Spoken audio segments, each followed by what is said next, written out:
반갑습니다. 송재준입니다. 불과 제가 며칠 전에 그런 말씀을 드린 적이 있죠. 한덕수 권한대행이 반드시 돌아올 수밖에 없다. 그리고 한덕수 권한대행이 돌아오게 된다면 이재명이 꿈꾸고 있는 모든 것들 조기 대선을 통해 가지고 자기가 대통령이 되겠다라고 하는 꿈은 개꿈이 될 수밖에 없다. 이렇게 제가 말씀을 드렸습니다. 제가 그렇게나 확신을 갖고 한덕수 권한대행이 부활할 수밖에 없다라고 본 이유가 간단해요. 왜냐면 애당초 한덕수 권한대행에 대해 가지고 민주당이 탄핵을 시켰던 근거 자체가 너무나 법적으로 허술한 수준을 넘어가지고 아예 그냥 근거가 없었기 때문입니다. 이미 그래서 한덕수 권한대행을 탄핵할 당시에도 탄핵에 대한 어떤 근거 자체가 법적으로 없었던 상황인데 이번에 민주당 같은 경우는 놀라운 결정을 내렸습니다. 다른 게 아니라 윤석열 대통령에 대한 탄핵 사유에서 뭐를 빼겠다? 내란죄와 관련된 거를 빼겠다라는 겁니다.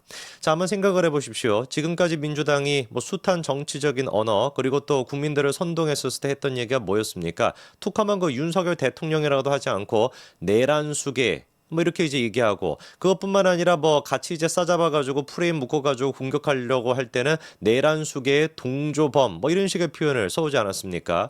사실 지금 여의도가 됐거나 광장이 됐거나 어디가 됐든지 간에 윤석열을 탄핵시켜야 된다라고 외치고 있는 사람의 99.99%는 전부 다 윤석열 대통령이 내란을 저질렀기 때문에 내란을 통해 가지고 탄핵을 당해야 된다 이렇게 생각하고 있습니다. 그런데 이번에 민주당이 뭐라고 결정을 한 거예요? 그 내란죄에 대해 가지고 헌법상 이것이 적용이 될 수가 없으니까 내란죄는 빼고 윤석열 대통령을 탄핵시키겠다라는 겁니다.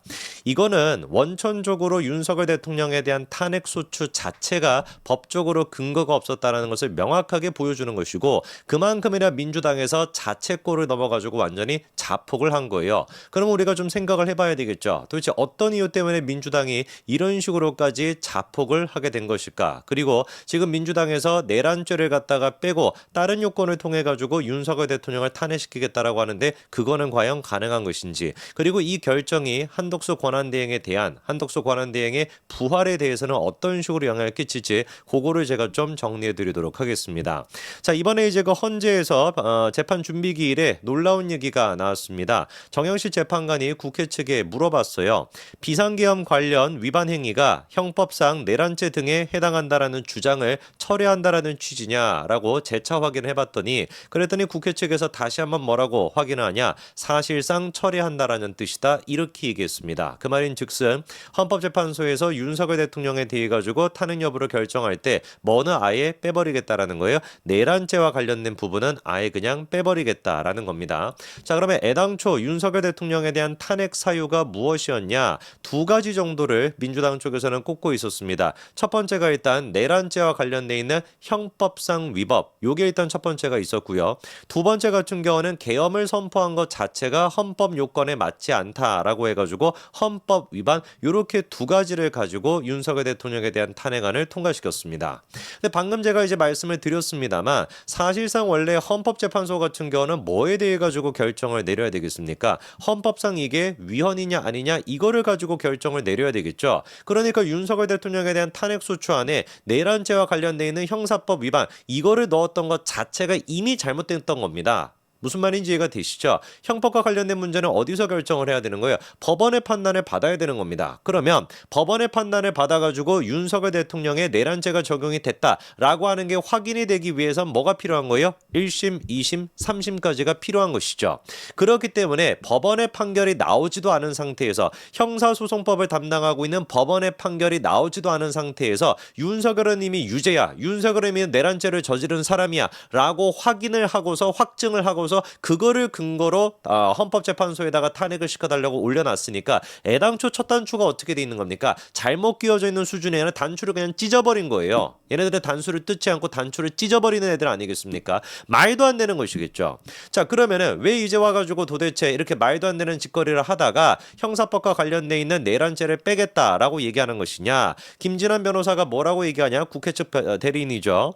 형사소송처럼 내란죄를 다루다가는 탄핵심 심판이 길어질 수밖에 없기 때문에 대통령의 위법, 위헌한 행위를 내란이 아니라 헌법 위반으로 구성하겠다라는 것이다. 이렇게 지금 김진환 변호사가 얘기하고 있습니다. 뭐 여러 가지를 얘기했습니다만 간단하게 얘기하면 뭐겠어요? 시간을 끌지 않겠다. 시간을 빨리 하겠다. 이게 지금 이유인 겁니다.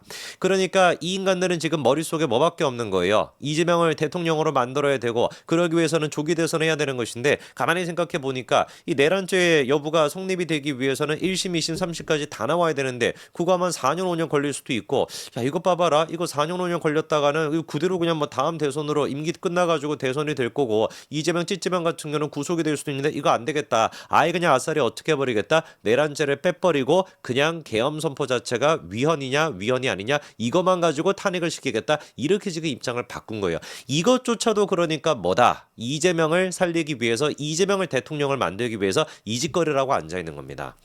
저는 이 부분에 대해 가지고 헌재가 애당초 지금 올라왔던 윤석열 대통령의 탄핵안 자체를 기각시켜야 된다라고 봅니다. 그리고 기각을 시켜야 된다라고 국민의힘 쪽의 지도부 또한 마찬가지로 이거를 강력하게 압박해야 된다라고 봐요. 원천적으로 그러니까 헌재 올라갔던 탄핵안이 지금 무효가 됐던 거 아닙니까? 무효가 된 거죠. 지들이 두 가지 사유를 가지고서 탄핵을 시켜달라고 탄핵안을 국회에다가 통과시켜가지고 헌재로 보내놨는데 두 가지 사유 중에 한 가지를 갖다가 지들 멋대로 마음대로 임의적으로 빼버릴 수가 있겠습니까? 헌재 알기를 지금 뭐로 하는 거예요? 헌재 자체를 완벽하게 지금 농락하고 있는 거 아닙니까?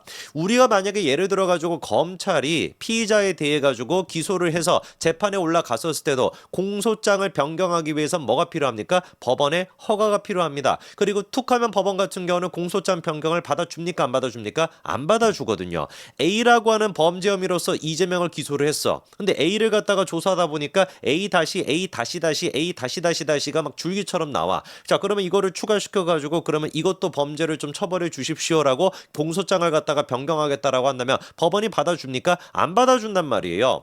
검찰조차도 피의자에 대한 기소 여부를 관련된 거를 바꾸는 것조차도 법원이 허가를 안 해주는 것인데 이거는 지금 헌법과 관련돼 있는 헌법재판소 아닙니까? 그냥 이재명 같은 잡범을 지금 처리하는 것이 아니라 대한민국의 대통령을 탄핵을 시킬 거냐 말 것이냐 이거에 대해 가지고 지금 논의를 하는 것인데 민주당이 여야 합의는커녕 지들 멋대로 그냥 탄핵안을 갖다가 두 가지 이유로 탄핵시켜달라고 했다가 하나를 갖다가 빼버렸다라고 한다면 최소한 헌재는 어떻게 해야 되겠어요? 기존에 올라왔던 이 탄핵안 같은 경우는 기각을 시키고 다시 그러면은 바꿔가지고 두 번째 이유를 가지고 다시 국회에서 통과시켜가지고 오세요 라고 얘기하는 게 당연한 거 아니겠습니까?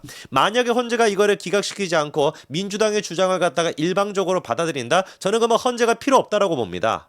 그렇지 않습니까? 누가 이거는 보든지 간에 상식적으로 봐도 첫 번째 안 자체가 지금 무효가 된 거기 때문에 이거를 취소하고 기각하고 다시 두 번째 사유를 가지고 뭐 계엄 선포가 헌법을 위반했다 이것만을 가지고 국회에서 다시 표결해 가지고 다시 헌재로 올라와서 의결을 시켜야 되는 것이지 기존의 것을 갖다가 무슨 뭐 지금 옆집 애 이름 얘기하는 것도 아니고 마음대로 이거를 바꾼다? 택도 없는 소리인 것이죠. 절차적으로 봤었을 때 그래서 많은 지금 전문가들이 지적하는 것이 어떻게 해야 된다? 이거를 그냥 일방적으로 바꿀 수 있는 것이 아니라 국회 의결을 다시 받아야 된다라고 하는 게 압도적인 다수의 지금 주장입니다. 그리고 또 생각해 보십시오.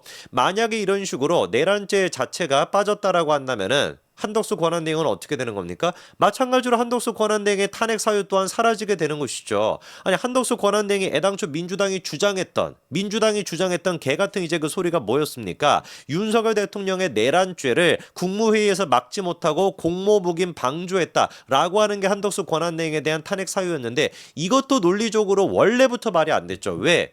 애당초 윤석열 대통령에 대한 내란죄 여부가 성립이 안 된 상태잖아요. 무죄 추정의 원칙이 있지 않습니까? 1심과 2심과 3심, 1심조차도 지금 죄가 이게 성립이 된다라는 게 판단이 안 나와 있는 상태인데 이미 윤석열 대통령은 내란죄를 저질렀어 라고 가정을 해놓고 그 가정을 바탕으로 한덕수 너는 왜 근데 이 내란죄를 막지 않았어? 왜 방조했어? 라고 하는 거를 가지고 탄핵소추안을 지금 통과시켜가지고 직무정지가 돼 있는 거 아니겠습니까? 모든 게 그러니까 다 개같은 지금 상황이라니까요. 욕을 안 할래야 안 할 수가 없는 거예요. 헌법재판소가 이거를 막아야 됩니다. 헌법재판소가 이 광기를 갖다가 막아야 되는 거예요. 한덕수 권한대행은 내란죄가 지금 성립이 되지 않는 상태고 민주당조차도 윤석열 대통령에 대한 탄핵 사유에서 내란죄를 빼놨으니까 당장의 헌재는 어떻게 해야 되는 겁니까? 한덕수 권한대행에 대한 탄핵 소추안을 기각시키기 바랍니다. 각하를 시키기 바랍니다. 그래서 바로 한덕수 권한대행은 직무복귀를 하고 최상목의 체제는 끝이 나고 다시 한덕수 권한대행 체제가 되는 거, 그게 당연히 상식적으로 법치국가에 맞는 일입니다. 헌재는 이 결정에 대해 가지고 다른 옵션은 아무것도 없습니다. 민주당이 지금 지들 마음대로 탄핵 소추안을 갖다가 바꾼 거기 때문에 기각시키고 다시 가져와라, 의결해 가지고 다시 가져와라 라고 하는 게 맞고, 그리고 내란죄 여부가 지금 사라졌기 때문에 한덕수 권한대행 또한 마찬가지로 복귀를 시키는 거, 그게 헌재가 해야 되는 유일한 길입니다. 여기까지 말씀드리겠습니다. 감사합니다.